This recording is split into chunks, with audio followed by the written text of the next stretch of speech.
Tidak mungkin berani mencaci cicit pendirinya.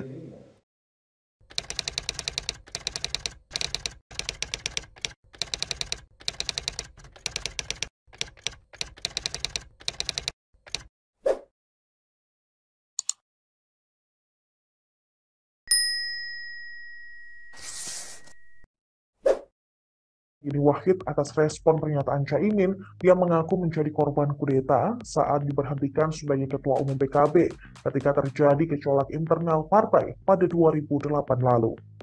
Yeni membantah dirinya turut mengkudeta Caimin. Ia mengatakan kalau itu bukan siapa-siapa, melainkan sekedar prajurit Gus Dur. Seru nih. Yeni Wahid menjelaskan bahwa Gus Dur justru dikudeta oleh Caimin di Muktamar PKB Ancol 2008 silam. Baginya, kudeta terhadap Gus Dur di Muktamar PKB Ancol bukan terjadi di belakang layar dan banyak yang mengetahui. Pemirsa, jika dihitung-hitung masa jabatan Caimin di PKB lebih dari setengah masa jabatan Presiden Soeharto. Muhaimin Iskandar memang menjabat sebagai Ketua Partai Kebangkitan Bangsa sejak 2005. Karir politik Muhaimin dimulai bersamaan lahirnya era reformasi. Kemudian pada tahun 98, ia bersama tokoh-tokoh Nahdlatul Ulama termasuk Gus Dur mendirikan PKB dan ia ditunjuk sebagai sekjen. Gus Dur dikenal sebagai salah seorang tokoh pendiri PKB. Namun seiring berjalannya waktu, Gus Dur justru didepak dari PKB. Yeni Wahid yang merupakan putri Gus Dur mengatakan bahwa ayahnya dikeluarkan dari PKB pada 2008 oleh ketua umum sekarang, yang tak lain adalah Caimin. Padahal Caimin merupakan kemenakan dari Gus Dur. Konflik bermula saat Caimin menjabat sebagai Ketua Umum PKB hasil Muktamar Semarang 2005. Tetapi dia dilengsarkan Gus Dur yang menjabat sebagai Dewan Syuro PKB karena dinilai kerap mendekati istana atau pemerintahan SBY. Padahal saat itu, PKB merupakan partai oposisi. Keduanya terlibat konflik pada 2008 yang mengakibatkan dualisme di PKB, yaitu kubu Gus Dur dan kubu Caimin. Kubu Gus Dur menggelar muktamar di Parung Bogor pada 30 April sampai 1 Mei 2008. Sementara kubu Caimin menggelar muktamar di Hotel Mercure Ancol sehari kemudian, 2 Mei 2008. Dalam muktamar tersebut, Caimin memutuskan dirinya kembali menjadi pemimpin PKB. Muktamar kubu Caimin justru memutuskan mendepak Yeni Wahid yang saat itu menjabat Sekretaris Jenderal PKB. Bahkan Gus Dur selaku pendiri dan Ketua Dewan Syuro PKB juga ikut dikeluarkan dan digantikan oleh Kiai Haji Aziz Mansur. Seru nih. Aksi kudeta memberhentikan Gus Dur dari Ketua Majelis Dewan Syuro PKB. Dia juga menyebut klaim Caimin yang menyebut mendapatkan restu dari Gus Dur sebagai Ketua Umum PKB di belakang layar tidak bisa dinalar. Karena di depan layar saja sudah jelas kudeta tersebut berlangsung dan mendepak Gus Dur dari kepengurusan PKB. Yeni mengatakan saat ini publik sudah dewasa dan bisa melihat mana kebenaran yang sesungguhnya dari klaim kudeta yang diucapkan Caimin.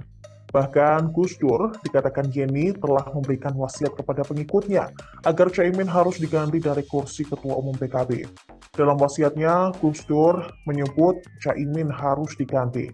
Sebelumnya memang Caimin menyebut dirinya lah yang dikudeta dari kursi Ketua Umum PKB oleh Yeni Wahid, yang saat itu menjadi Sekjen DPP PKB. Hal itu disampaikan Caimin dalam sebuah acara di Mata Najwa yang diunggah di kanal YouTube Najwa Shihab pada Senin malam. Caimin menyebut satu-satunya orang yang dipecat Gus Dur tetapi tidak melawan adalah dirinya. Ia kemudian menyerahkan kepemimpinan kepada Ali Masyur. Maksud kami Ali Masyikur sebagai Wakil Ketua Umum DPP PKB dan Yeni Wahid sebagai Sekjen DPP PKB. Caimin kemudian membuat jalan pintas agar PKB bisa ikut pemilu. Kemudian ia menggugat pengangkatan Yeni Wahid sebagai sekjen yang dinilai tidak sah. Namun dengan cara itu, PKB dinilainya akhirnya bisa ikut dalam pemilu, dan ia tetap menjabat sebagai Ketua Umum PKB. Dia bahkan menyebut Gus Dur telah memberikan restunya agar menjaga kursi Ketua Umum PKB di balik layar. Dia juga menceritakan bagaimana Gus Dur memintanya berhenti dari Ketua Umum PKB. Namun, saat surat pengunduran diri itu diminta Gus Dur untuk dibawa olehnya dan akan ditagih kembali saat Gus Dur membutuhkan. Caimin mengatakan sampai saat ini surat pengunduran diri tersebut tidak pernah diminta kembali oleh Gus Dur. Seru nih.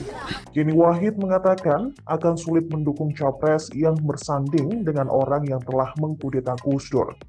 Yeni sempat mengungkapkan kendala bagi Prabowo jika ingin mendapat dukungan para pengikut Gus Dur di seluruh Indonesia. Ia menilai Prabowo akan sulit mendapat dukungan dari Gus Durian jika memilih Muhaimin Iskandar atau Caimin sebagai cawapresnya. Sebelum Anies Baswedan berdua dengan Caimin, Yeni Wahid sempat memberikan sinyal dukungan. Namun setelah dideklarasikannya duet Anies Caimin, Yeni menolak mentah-mentah untuk mendukung Anies. Kini Yeni Wahid hanya punya alternatif untuk mendukung Ganjar Pranowo atau Prabowo Subianto. Ia mengaku sedang melakukan komunikasi intens dengan dua kubu capres tersebut. Yeni Wahid akan menggelar pertemuan dengan calon presiden dari Partai Gerindra Prabowo Subianto. Janji pertemuan itu akan dilakukan dalam waktu dekat, namun ia tidak mengatakan tanggal pasti pertemuannya. Ia juga tidak menyebut tujuan pertemuan, tetapi secara garis besar untuk mendalami arah dukungan keluarga Gus Dur di Pilpres 2024 nanti. Yeni mengatakan, janji ngopi bareng tersebut pernah diungkapkan Prabowo saat bertemu di Istana Kepresidenan dalam perayaan 17 Agustus 2023. Selain menjalankan komunikasi dengan Prabowo, Yeni juga menyebut menjalin komunikasi dengan Capres PDI Perjuangan Ganjar Pranowo, karena kedua capres tersebut masih berpeluang mendapat dukungan dari keluarga Gus Dur untuk saat ini. Diketahui sebelum Caimin bergabung dengan Koalisi Perubahan untuk Persatuan, dia terlebih dahulu bergabung di koalisi Partai Gerindra yang mengusung Prabowo Subianto.